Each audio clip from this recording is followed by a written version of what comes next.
ఈరోజు రోహిత్ వేముల 9వ ప్రతిమ సభ కాంగ్రెస్పట్నంలో జరుపుకోవడం జరుగుతుంది. ఇక్కడ అధ్యక్షత వహించిన ఎక్కన్న గారికి, central university professor Y S K Y Ratna sir గారికి, ఆర్మీయ కన్వీనర్ బండారు లక్ష్మీ సార్ గారికి, ప్రజా సంఘాల నాయకులందరికీ విజయవంతనాలు. అయితే రోహిత్ వేముల ఒక ఉన్నత స్థాయి అన్ని చదువు కంప్లీట్ అయ్యి ఒక శాస్త్రవేత్త అయ్యే క్రమంలో చెప్పేయబడ్డాడు. ఎందుకంటే ఆయన ఒక దళితుడి కింది స్థాయి నుంచి వచ్చింది కాబట్టి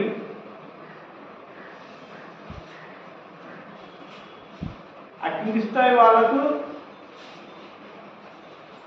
ఈ జ్ఞానం అవసరం లేదు, అజ్ఞానం కావాలి.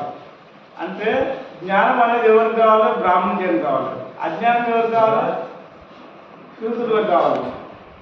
అంటే శూద్రులు అజ్ఞానంగానే బతకాలి తరతరాలుగా, జ్ఞానం అవసరం లేదు. ఈయన పిహెచ్డి చేసి పట్టం పొందితే ఈయన వెళ్తున్న వర్గాలు కూడా మంచి చదువుకొని ఉన్నత స్థాయికి వెళ్తారు, ఆయనను ముందు పెట్టుకొని.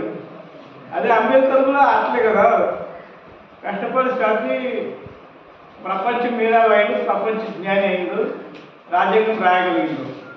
అట్లా ఒకరి తర్వాత ఒకరు ఇట్లు దళితులు ఎదుగుతున్నారు అని చెప్పి ఆ కుట్ర పని చేశారు. అయితే ఆనాడు అంబేద్కర్ను బ్లాక్ బోర్డ్ దగ్గర అవమానించారు.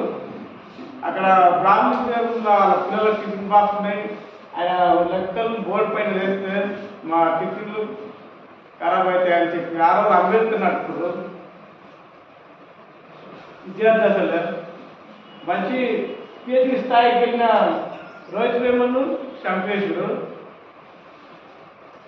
ఒక విద్యార్థిని చేసారు, ఒక పెద్ద స్టూడెంట్ చేసారు. లాస్ట్ వస్తే మొన్న రామస్థాన్ ఉపాధ్యాయులపై కూడా దాడి చేసారు. అంటే విద్యా వ్యవస్థను అణిచివేస్తున్నారు బ్రాహ్మణులు, మనవాదాన్ని పెంపొందిస్తున్నారు. అంటే మనవాదాన్ని పెంపొందిస్తుందంటే అప్పుడు మనవాదం ఉన్నప్పుడు మనవాదులు మాత్రమే చదువుకునేది. అప్పుడు పాఠశాలలు లేవు గ్రామాలలో, వాళ్ళు గుళ్ళ దగ్గర చదువుకుంటారు. పాఠశాలలు లేవు ఊళ్ళల్లో, గుళ్ళ దగ్గర చదువుకుంటారు ఎవరు? ఆ బ్రాహ్మణులమే గుళ్ళకు పోయేది. ఎందుకంటే మన బీసీ ఎస్సీ ఎస్టీ మైనార్టీ వాళ్ళు గుళ్ళకు పోయే వాళ్ళు కాదు కాబట్టి అవకాశం వాళ్ళు ఇవ్వలేదు చదువుకోవడానికి. అంబేద్కర్ చదువుకొని రాజ్యాంగం రాసి దాని ద్వారా మన గ్రామాలలో స్కూళ్ళు కాలేజీలు వెలిసాయి. ఆ స్కూల్ కాలేజీలు వెలిసిన తర్వాతనే మనం చదువుకుంటున్నాము, ఈ స్థాయికి వస్తున్నాము. ఇలాంటి తరుణంలో ఏం చేశారంటే వీళ్ళు చదువుకొని మంచి ఉద్యోగస్తులు గాను, రాజకీయ నాయకులు గాను, మంచి లీడర్గా ఎదిగే అవకాశం ఉందని చెప్పి కొత్త రకం తీసుకొచ్చారు. కొత్త రకం ఏంటంటే మాలల ముసుగు తీసుకొచ్చారు. అంటే మాల, ఆ శివమాలలు కానీ అయ్యప్ప మాలలు కానీ. అంటే నా చిన్నతనం నాకు తిరిగి వచ్చినప్పుడు ఊర్లలో ఈ మాలలు ఏం లేవు. అందరూ ఏదో చదువు లేదు, ఏం లేదు, ఎంతో కొంచెం చదువుకొని ఏదో పని చేసుకునే వాళ్ళు. ఇప్పుడు మంచి చదువుకొని మంచి మంచి జాబ్ చేస్తున్నారు, ఎదుగుతున్నారు. కాబట్టి వీళ్ళను చదువు నుంచి డైవర్ట్ చేయాలి, మతం వైపు డైవర్ట్ చేయాలనే కాన్సెప్ట్తో శివమాలలు అయ్యప్ప మాలలు ముసుగు తగిలించింది ఎస్సీ ఎస్టీ బీసీ మైనారిటీ అమ్మాయిలకు. తగిలించి ఏం చేశారంటే భక్తి భక్తి మన హిందుత్వం, హిందూ భావజాలం, మన భారతదేశము, మన భారత భూమి, మన జన్మభూమి అని ఇట్లా చెప్తున్నారు. ఇప్పుడు మన మల్లికార్జున సార్ కానీ, రామ్ సార్ కానీ, కుక్కురత్నం సార్ కానీ ఏం చెప్పారంటే మహనీయుల గురించి చెప్పారు. మహనీయులు ఏం చేశారు ఎట్లా అనేది దాన్ని తీసుకొచ్చి ఏం చేశారంటే వీళ్ళు క్రిస్టియన్స్ మత మార్పు చేస్తున్నారు అని అంటున్నారు. అంటే మహనీయుల గురించి చెప్తే క్రిస్టియన్ అవుతారా, మత మార్పు అవుతారు. మరి ఆయన క్రిస్టియన్ అయితే మరి మన భారతదేశంలో 3 కోట్ల దేవతలు ఉన్నారు, అందులో సరస్వతి దేవి ఉందంటున్నారు. అట్లాంటప్పుడు మీరు వాళ్ళు వేరే ఇప్పుడు క్రిస్టియన్స్ మన దేశం మతం కాదు, బయట దేశం మతం అంటారు. మరి మన దేశంలో సరస్వతి దేవి ఉన్నప్పుడు మరి బయట దేశం మన పిల్లల్ని ఎందుకు పంపిస్తుంది మీరు? ఆగ్రకులాలు బ్రాహ్మణులు ఇది గ్రహించాలి. బహుజనులు మనల్ని ఏమో గురు వైపు నడిపిస్తారు, వాళ్ళు పాలు వైపు నడిపిస్తారు వాళ్ళ పిల్లల్ని. అంటే ఆ దేవుడు లేదనేదే వాళ్ళకి తెలుసు బ్రాహ్మణుడికి. కాబట్టి సరస్వతి దేవి లేదు, చదువు తల్లి సావిత్రిబాయి అని వాళ్ళకి తెలుసు, కానీ మనకు తెలియనిస్తలేదు. మనం కూడా చదువు తల్లి సావిత్రిబాయి పూలే అని మనం నమ్ముతున్నాము, కానీ వాళ్ళు నమ్ముతలేరు. ఎందుకంటే మనం అదే పొజిషన్లోకి వెళ్తాము కాబట్టి చదువుకుంటాము. అట్లాంటప్పుడు మనం అట్లా అర్థం చేసుకోకుండానే ఈ మన్వాదులు ప్రతి ఒక్క నెలకో పండుగ 15 రోజులకో పండుగ ఇవన్నీ మధ్యలో సృష్టించారు. నా చిన్నతనం నుంచి అయితే శ్రీరామనవమి అంటే కూడా తెలియదు, ఊర్లలో ఎవరికో 5 క్లాసులకి తెలుసు. ఇక ఏ పండుగలైనా ఇప్పుడైతే విచ్చలవిడిగా అవుతున్నాయి. ప్రతి పండుగ గణేష్ పండుగ వచ్చిందంటే పిల్లలు స్కూల్ బంద్, గణేష్ కానీ టైంపాస్, బోనాలు వచ్చిందంటే టైంపాస్, ప్రతిదీ టైంపాస్ టైంపాస్ టైంపాస్. చదువు ఎట్లా వస్తుంది? మీ పిల్లలు ఏమో బయట దేశాలకు వెళ్ళి చదువుకోవాలి, మా పిల్లలు వాళ్ళల్లో టైంపాస్ చేయాలి విగ్రహాల పేరుతో. అదే క్లాస్ టీచర్ మంచి చదువు చెప్తే టీచర్ని దాడి చేస్తారు. మీరు ఒక్కటే చెప్పేది ఏంటంటే భవిష్యత్తులో ప్రతి ఒక్కరు గుర్తించండి. సావిత్రిబాయి పూలే చదువు తల్లి కాదంటారు, సరస్వతి చదువు తల్లి అంటారు. సరస్వతి ఇక్కడ ఉంది, పాలన లేదు. మీ పిల్లలు పాలన ఎందుకు పంపిస్తారు? భాగ్యాలు బ్రాహ్మణ్యాన్ని ఎన్నించి ప్రశ్నించాలి. మమ్మల్ని ఏమో మానవాళ్ళు గుడివైపు పాలిస్తున్నారు, మీ పిల్లల్ని భవిష్యత్తు కోసం పాలన పంపిస్తున్నారు. మరి చదువు తల్లి అంటున్నారు, సరస్వతి అంటున్నారు. మరి సరస్వతి మీరు అవమానించండి కదా, మీ పిల్లల్ని పాలన పంపిరంటే. భవిష్యత్తు ప్రతి ఒక్కరు క్వశ్చన్ వేయాలి. క్వశ్చన్ వేసినప్పుడే మనకు చదువు తల్లి ఎవరో తెలుస్తుంది, భవిష్యత్తు ఏమో తెలుస్తుంది, జ్ఞానం అంటే ఏమో తెలుస్తుంది. మీరు పొద్దున్నే గుల్లక్క చందాలు చేసుకొని మీ పిల్లలు పాలు పంపిస్తారు. మేము కాయ కష్టం చేసి మా ఉపయోగం మా డబ్బులన్నీ కాలేస్తున్నాము. మేము ఆర్థికంగా వెళ్ళగలుగుతాము అంటే మేము ఆర్థికంగా మమ్మల్ని అంచుకోవడానికే పూటకో మతము, పూటకో పూజ, పూటకో పండుగ ఏర్పడుతుంది మీరు. అదే మరి మీ పిల్లలు నిజమైన దేవుడే. మన ఇప్పుడు ప్రపంచంలో ఏ దేశంలో ఏ మతం లేదు, ఏ దేవుడు లేడు. మన ఇండియాలో ఇన్ని దేవుడు ఉన్నప్పుడు, ఇన్ని పండుగలు పూజలు కలిగినప్పుడు మరి పిల్లల్ని స్కూల్కి వెళ్ళి పంపిస్తారు. గలికో గుడి కట్టి పూజగా ఉంచండి. మమ్మల్ని గణేష్ల పేరు మీద, అది దుర్గమాల పేరు మీద మాకు నెలకో పండుగ సృష్టించారు. మా పిల్లల్ని అక్కడ డీజే శ్లోకాలు పాటలు అక్కడ టైంపాస్ చేపిస్తారు. మరి మీ పిల్లలు ఎందుకు చేయరు? బాగుండాలని గుర్తించండి. వాళ్ళ పిల్లలు వాడవాళ్ళ విగ్రహాలు పెట్టేందుకు పూజ పునస్కారాలు చేసలేరు. మనకు నేర్పించింది మతం నేర్పించింది బ్రాహ్మణ్యమే కదా. మరి వాళ్ళ పిల్లలు మనతో పాటు కలిసి వాడవాళ్ళు ఎందుకు పని చేస్తలేరు? మనం ఇది తెలుసుకోవాలంత సేపు మనం అమాయకంగా జీవిస్తున్నాము. ఎందుకంటే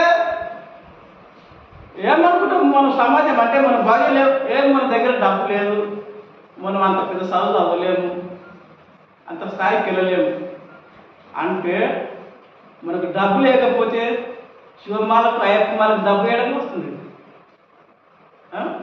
అదే డబ్బు పెట్టి మనం మంచిగా చదువుకుంటే కదా బుక్స్లు, బట్టలు, కంప్యూటర్ కొనుక్కోలేమా? బ్రాహ్మణేశ్వరం దగ్గరే డబ్బు ఉంటే పార్లమెంట్కి వెళ్ళాలి. ఇండియాలోనే దేవతలు ఉంటే పార్లమెంట్కి వెళ్ళాలి. ప్రతి ఒక్కరు ఆలోచించాలి, గమనించాలి మనం ఎటువైపు వెళ్తున్నాము. ఎందుకంటే పూర్వకాలంలో మూతికి ముంత, ముట్టికి తాటాకు, చేతిలో గంట పెట్టిరు. అది ఎలా తీసుకురావాలనే కాన్సెప్ట్తోనే మనలో మతంలోకి నడిపిస్తున్నారు. ఒకే తల్లి పుట్టిన బిడ్డలు కలిసిమెలిసి జీవించలేనప్పుడు ఆ దేవుడు మరి మీరు ఒకే తల్లి పిల్లలు నాయన అన్నదమ్ములు విడిపోకొని కొట్లాడుకొని మనుషులని జ్ఞానం రావాలి. కానీ భక్తిపరంగా ఎదుగుతున్నారు, కానీ ఒక్క తోడు అన్నదమ్ములు విడిపోతున్నారు, ఒక్కరు మొక్కలు ఒకరు చూసుకుంటలేరు.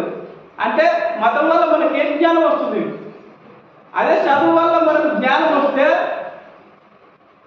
ప్రతి ఒక్కరు మన సోదరభావం అనుకొని ఎలాంటి తప్పు లేకుండా ప్రతిదీ బోధిస్తారు. అంటే ఈ టీచర్లు కూడా అంతా నా పిల్లలే అనే స్వభావంతో బోధించరు. వాళ్ళు ఏం చేస్తారు, ఇతడు క్రైస్తవుడు, ఇతడు ముస్లిము కన్ఫ్యూజ్ చేస్తున్నాడు పిల్లల్ని. అంటే మీరు కన్ఫ్యూజ్ చేస్తలేరా? వాళ్ళ దుర్గమాత పెట్టి, ఈ గణేష్ విగ్రహం పెట్టి అవన్నీ మీరు కన్ఫ్యూజ్ చేస్తలేరా? మరి మిమ్మల్ని ఎవరు అడగాలి? మీరు చేసింది ఒప్పు, మేము చేసిన తప్పైతే సమాజము తెలుసుకుంటుంది. కాకపోతే కొంత టైం పడుతుంది. బహుజనులకు ఎప్పుడు అర్థమవుతుందంటే ఇప్పుడు 50% అయిపోయింది మన వర్క్ నాశనం. ఇంకా కొంచెం టైం వస్తే అన్ని జాబ్ వాళ్ళవే, రాజకీయం వాళ్ళదే. అప్పుడు అర్థమైనప్పుడే మళ్ళీ తిరగబడతారు. ఎంతో కాలం లేదు మీరు బ్రాహ్మణించండి.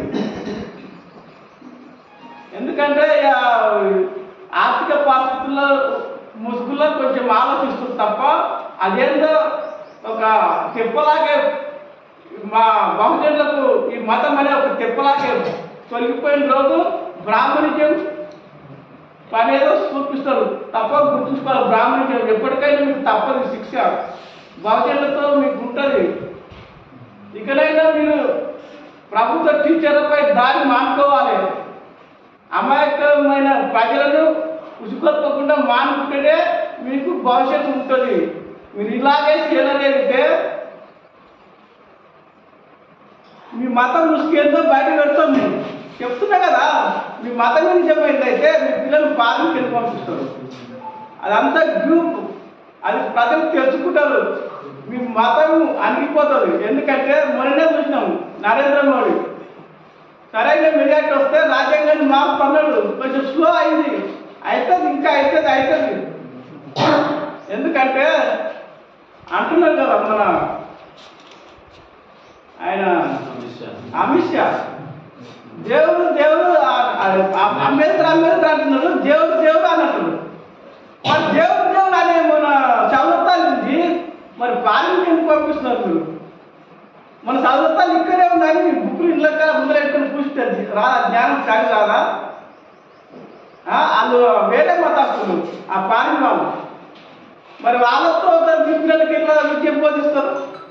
ఇక్కడ మన దగ్గర ఉపాధ్యాయులు ఏమో కొడతారు, తీరుతారు, తంతారు, ఏమో చేస్తారు.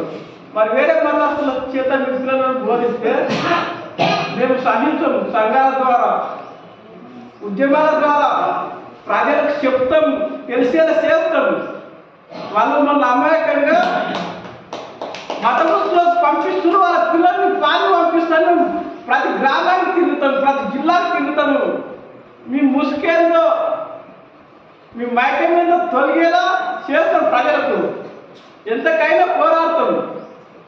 ఎందుకంటే అంబేద్కర్ ఇచ్చిన స్ఫూర్తి మాకుంది. ఆయన ప్రపంచ మేధావి. ఆయన ప్రపంచ మేధావి అయినందుకే రాజ్యాంగం రాయగలిగిండు. ఆయన ఏమన్నా పొరపాటు ఉంటే మీరు ఆ రోజు అభిప్రాయంలే రాజ్యాంగం రాసినప్పుడు.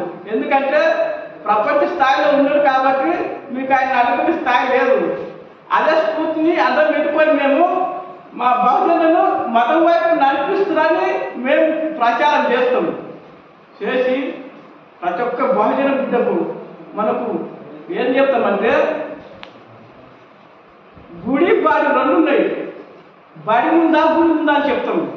అంటే ఇప్పుడు వేసుకున్న మాలదారులు కానీ యాత్రికులు కానీ ముందు గుడికి పోయిన తర్వాతనే, చదువు నేర్చుకున్న తర్వాతనే, తెలుసుకున్న తర్వాతనే యాత్రలు వెళ్తున్నారు. ఆ చదువు లేని వాళ్ళు ఏం చేశారంటే చెట్టుకు పుట్టకు రాయికి రప్పకు మొక్కి పూజించిన వాళ్ళే ఉన్నారు. అంటే అప్పుడు చదువు లేదు కాబట్టి చెట్టుకు పుట్టకు రాయికి మొక్కినాము. ఇప్పుడు మనం చదువుకున్నాం కాబట్టి ఆ మాత్రం యాత్రలు అక్కడ తిరుగుతున్నాము. అంటే చదువే మనకు ముందు.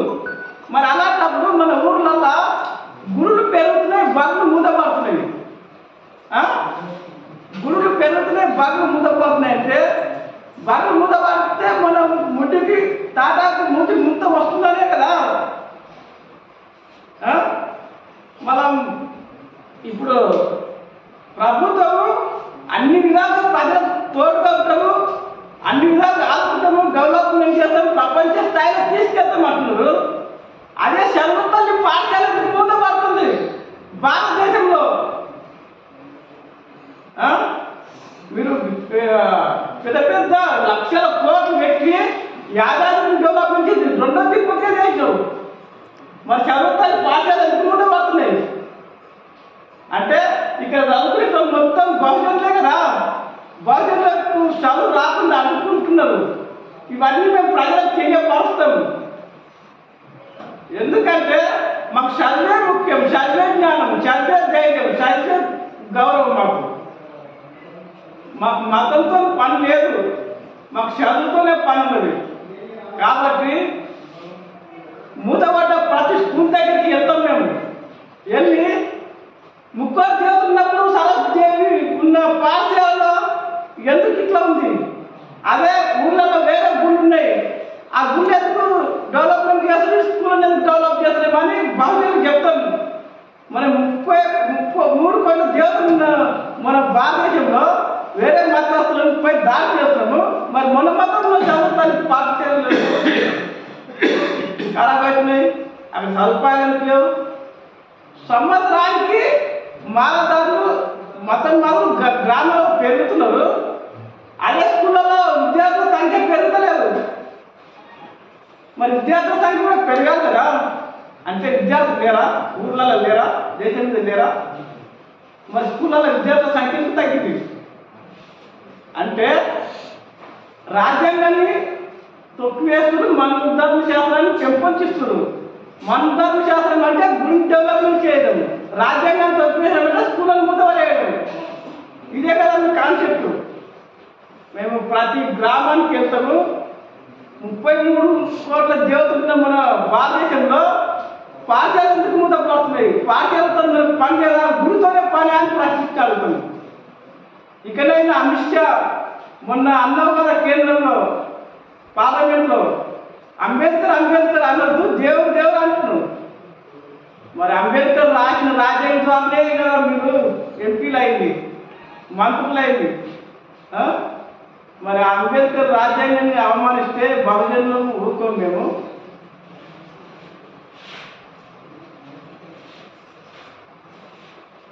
రామసార్ పైన దాడి చేసినప్పుడు జై శ్రీరామ్ చిన్నమయ్యప్ప లేరా అంటే మీరు మనసులోనేమో జై శ్రీరామ్, వేసేదాన్నేమో అయ్యప్ప. మళ్ళా అదే నా మీ భక్తి. ప్రతి ఒక్కరు గమనించండి, అది పైపొకలాగే లోపలలాగే జై శ్రీరామ్ అనేటోళ్ళు మరి అయ్యప్ప వాళ్ళు ఎందుకు చేసుకోవాలి? దేవుడిలో అంబేద్కర్ విగ్రహం పెడుతుంటే చూసాము వచ్చి అడుగుతున్నారు. మరి ఏదో రామబాబు పెడితే అట్లే అడుగుతుంటారు మీరు. జై శ్రీరామ్, జై శ్రీరామ్, జై శ్రీరామ్ ఏమి అన్నాడు? జామవంతుల కన్నా ముందు పుట్టిడా, జామవంతుల కన్నా మంచి పని చేసినా జై శ్రీరామ్? ప్రతి ఒక్కరు గమనించాలి. జై శ్రీరామ్ అంటే ప్రజలకు సుఖశాంతులు కలగజేయాలి, కానీ కులాల వారికి గురించి చెప్తుంది. మరి జై శ్రీరామ్ పరిపాలించిన కులాలు ఎందుకు సృష్టించబడ్డాయి, కులాల వారికి ఎందుకు విభజించబడింది? మన ఒకే భారతదేశం గడ్డ అయినప్పుడు ఒకే కులం ఉండాలి, ఒకే మతం ఉండాలి. ఇన్ని కులాలు ఎందుకున్నాయి, ఇన్ని మతాలు ఎందుకున్నాయి? రామసుడు రాక్షసురా, తన సహోదరుని ఎవరిని కించపరిస్తే ఊరుకుంటారా? మన సహోదరుని కించపరిస్తే ఊరుకుంటారా? జై శ్రీరామ్కు శరీరంటే తెలుస్తుంది తన సహోదరుడు ఎంత గౌరవం అనేది. తనకు శరీరం లేదు కాబట్టి తెలియదు, అందుకే రామసుడిని రాక్షసం చేసింది. ఇలాంటి మతోన్మాదులలో మనం ఇరుక్కుపోయిన ప్రజలారా, ఇవన్నీ వచ్చే మతం. జై శ్రీరామ్ లేరు, కృష్ణుడు లేరు, ఎవరు లేరు. మనం ఒకరికొకరు ప్రేమించుకుని స్వగౌరవంతో తిన్నప్పుడే మన దేశం సుఖశాంతితో విరచిల్లుతుంది. మన మతాల పేరుతో ఉంటే మనం ఎప్పుడు కలవలేము, మన భక్తులే ఉంటాయి. వాళ్ళు మాత్రము మతాల పేరుతో మనం విరచిస్తుంటే వాళ్ళు మంచి ఆశలు సంపాదిస్తారు, వాళ్ళ పిల్లలు పాలన చదివిస్తారు, పాలనలో ఆశలు కొని పెడతారు. మనకు ఏం పిల్లలు అనేకమైన కాలుష్యకారక కంపెనీలు పెడుతున్నారు. ఆ కంపెనీల వాసనకు మనం చనిపోతాం. పంటలు పండాయి, ఆహారం దొరకదు, మనం చనిపోతాము. అది పిప్పిలాగే చేస్తున్నారు మన భారతదేశాన్ని. పిప్పి చేసిన వరకు వాళ్ళ పాలన వెళ్ళిపోతారు, మనం సేవలమే తప్ప మనకి ఎలాంటి మార్గం లేదు. మన దేశాన్ని కాపాడేటోళ్ళు ఇథనాల్ కంపెనీలు తీసుకొస్తారు, మన తినే ఆహారాన్ని కంపెనీలు తినిపిస్తారు, మన పీచే గాలిని కాలుష్యం చేస్తారు. ఇదేనా మన దేశాన్ని కాపాడే నాయకులు? ఇవన్నీ గమనించాలి ప్రజలారా. గమనించినప్పుడే మనకు భవిష్యత్తు ఉంటుంది, మన పిల్లలకు భవిష్యత్తు ఉంటుంది. లేదంటే మన మనసులో మన మనలోనే కరువు అవుతుందని నేను గ్రహిస్తున్నాను. అందుకు ఇకనైనా ప్రజలారా గ్రామాలలో మన స్కూళ్ళను బలోపేతం చేయడం, మన ఉపాధ్యాయులకు గౌరవించడము. గురువు కన్నా మించిన ఎవరు మనకు లేరు. గురువే దైవం మనకు. ఎందుకంటే గురువుకు ఎలాంటి విమర్శ లేపుతుంది, ఎలాంటి అది లేపుతుంది. అందరు నాకులే అన్నట్టుగా క్లాస్ అందరికి సమానంగా చదువు చెప్తాడు గురువు. అలాంటి గురువును మనం గౌరవించినప్పుడే మన పాఠశాలలు బలపడతాయని నేను కోరుకుంటున్నాను. జై భీమ్. నా పేరు ఎర్ర మోహన కృష్ణ, రంగారెడ్డి జిల్లా కన్వీనర్.